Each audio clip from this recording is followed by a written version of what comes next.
So in many ways, the second quest for the historical Jesus was a very profound moment in the history of New Testament scholarship, because the methods that were used to get at historical questions were in a whole order of magnitude more sophisticated than the ones used at the time of Albert Schweitzer.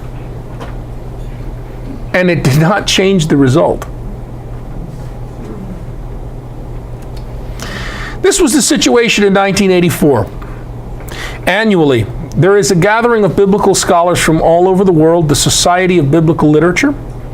Somewhere between 9,000 and 10,000 biblical scholars gather for it each year. Context Group scholar Richard Rohrbaugh remembers being at this gathering in 1984 in a session given on the historical Jesus. Scholar after scholar, speaker after speaker got up and said, "Enough is enough. The quest is over. Forever." Albert Schweitzer was right. We don't need this. The historical Jesus does not matter.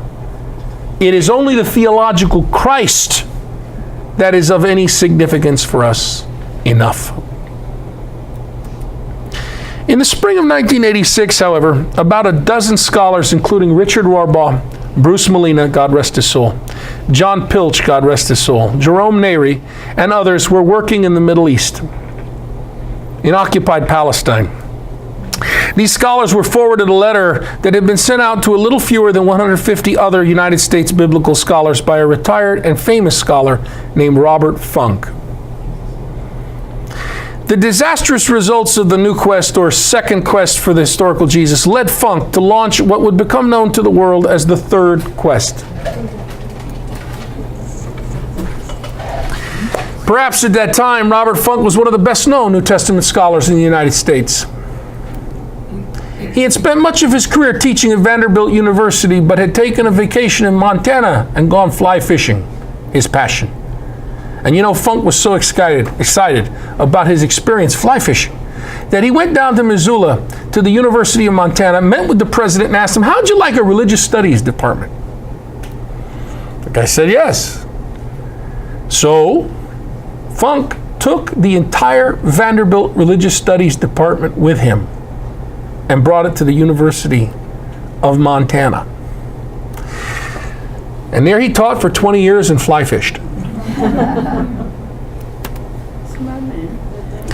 Well, he certainly was a man of interesting talents. As mentioned earlier, the Context Group of scholars also received this letter, and they were intrigued by it. It had an interesting goal. We're not going to give up the quest. So they went. And many other scholars went, about 125 of the almost 150 that were invited, elite biblical scholars, United States biblical scholars. And what they launched would come to be known, again, as the third quest.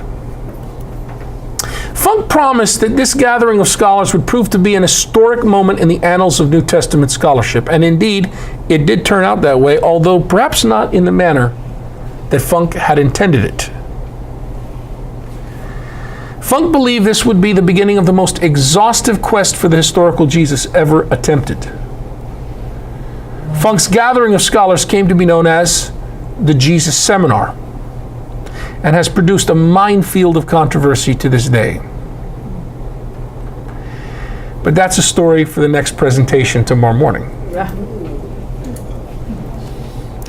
So far, we can see that all this is not an easy exercise. Again, we have to ask the question, does it matter that the historical Jesus died on a cross? What do you say? Yes.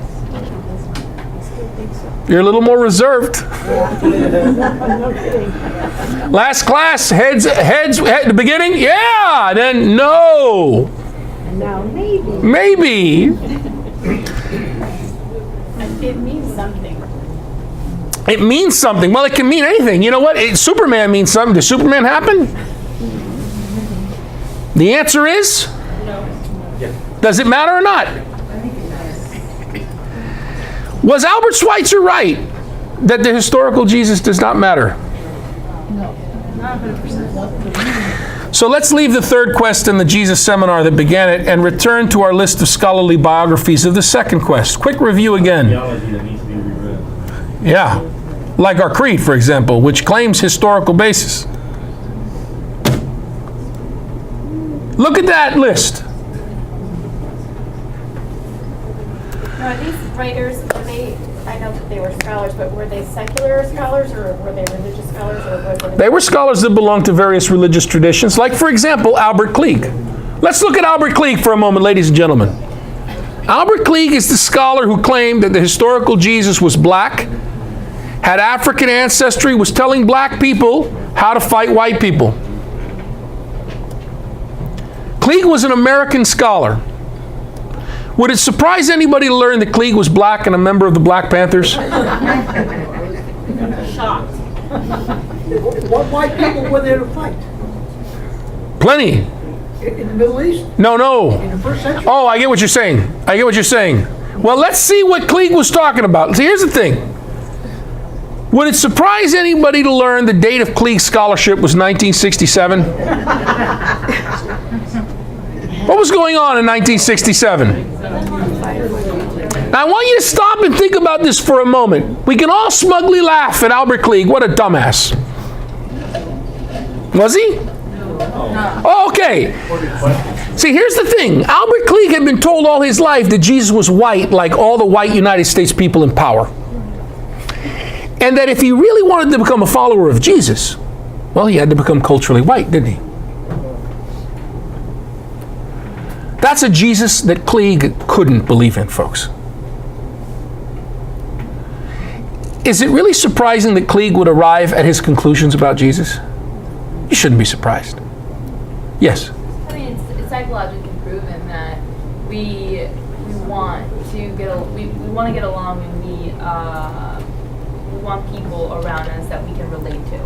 So, you know, if that Jesus does not look like us, or that Jesus is not in our culture, then we don't understand it, and therefore it's not real in our perspective. But what is beautiful, Bridget, and you're right on the money. Now let me ask you this question, second permutation right here. What does that do to the value of our love then? Let's say I just relate to everybody by asking them to conform to my expectations and I refuse to have them as they are. Well, it states that, you know, you're not in a high awareness level, and therefore you don't have unconditional love, because we should love all. Was that Klieg's own personal decision, completely chemically isolated from the way he and his people had been treated with Jim Crow and 400 years of oppression and terrible things? Klieg was writing from his heart and his wounds. He was finding the cross there. Consider Martin Hengel, a German scholar who said, it was in the list, that the heart of the teaching of the historical Jesus was a rejection of violence, and that Jesus' way was the way of nonviolence, personal appeal, and patient persuasion. Many people have followed this man. Many people. They may not even know his name. Even my catechist growing up. Right. Everyone. He's a pacifist. Yep. And isn't it interesting that how different Hengel is from Klieg? We just watched a movie in Faith and Film, Birth of a Nation, and we had somebody theologically say, it was shocking to watch this man take up arms claiming to be a Bible teacher. That's Hengel versus Klieg, all again. Yeah. Hengel's scholarship, like all New Testament scholarship, begins right after World War II. New Quest scholarship. The world reeled from all the ugliness of the war and the horror of the Holocaust and what anti-Semitism had done to the world.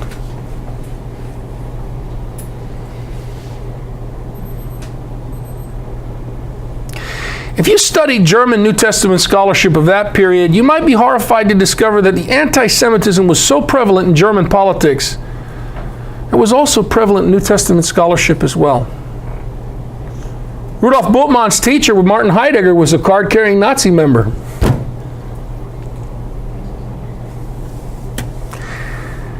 German scholars and other biblical scholars living in Europe and the United States during Nazi times attempted to turn Jesus into a Hellenized Greco-Roman, Proto-Aryan. See? A scholar at Harvard University tried to make the argument that Jesus was a theater-going, trilingual Greco-Roman sophisticate. The underlying current in this scholarship was pure and simple anti-Semitism. Martin Hengel tried to come away from that, but when you read his writings, there's still an undercurrent of anti-Semitic sentiment. Still alive. Rudolf Bultmann is considered to be the greatest 20th century New Testament scholar. He called out the anti-Semitism. He said, enough with this. In contrast to Hengel, he wrote the biography of Jesus, his biography of Jesus, considering the historical Jesus to be a Jewish rabbi. He's the one that popularized that. Bultmann was trying to be sensitive to the Israelite heritage of Jesus, which he considered to be the Jewishness of Jesus, in a way that other European scholars had not been because of their anti-Semitism. In a way, Rudolf Bultmann could almost be called one of the heroes of the Second Quest. No, Jesus was not really Jewish, nor was he a Jewish rabbi, but Bultmann was calling out the anti-Semitism that had so impacted New Testament scholarship. And consider John Allegro, we all laughed at, from Yale University. What Omar said is true. You know, yes, he considered the historical Jesus to be code for hallucinogenic mushroom. And would it surprise anybody to learn that he got hooked on drugs? I got to tell you that before that happened, John Allegro was truly a great scholar. In the early 1960s, Allegro became addicted to LSD. Quickly, he became a part of a drug culture, and the net result was his book, The Sacred Mushroom and the Cross. But you can see, I hope, that in a very profound way, that biography of Jesus was really a biography of the tragedy of our own American lives in the 1960s. The Sacred Mushroom and the Cross is not really a book about Jesus. Really, it's a book about the tragedy of John Allegro's own life. The Second Quest, or New Quest, again shows us that the line between the history of Jesus and idealized autobiography is very shaky and very well not defined. Not very well defined.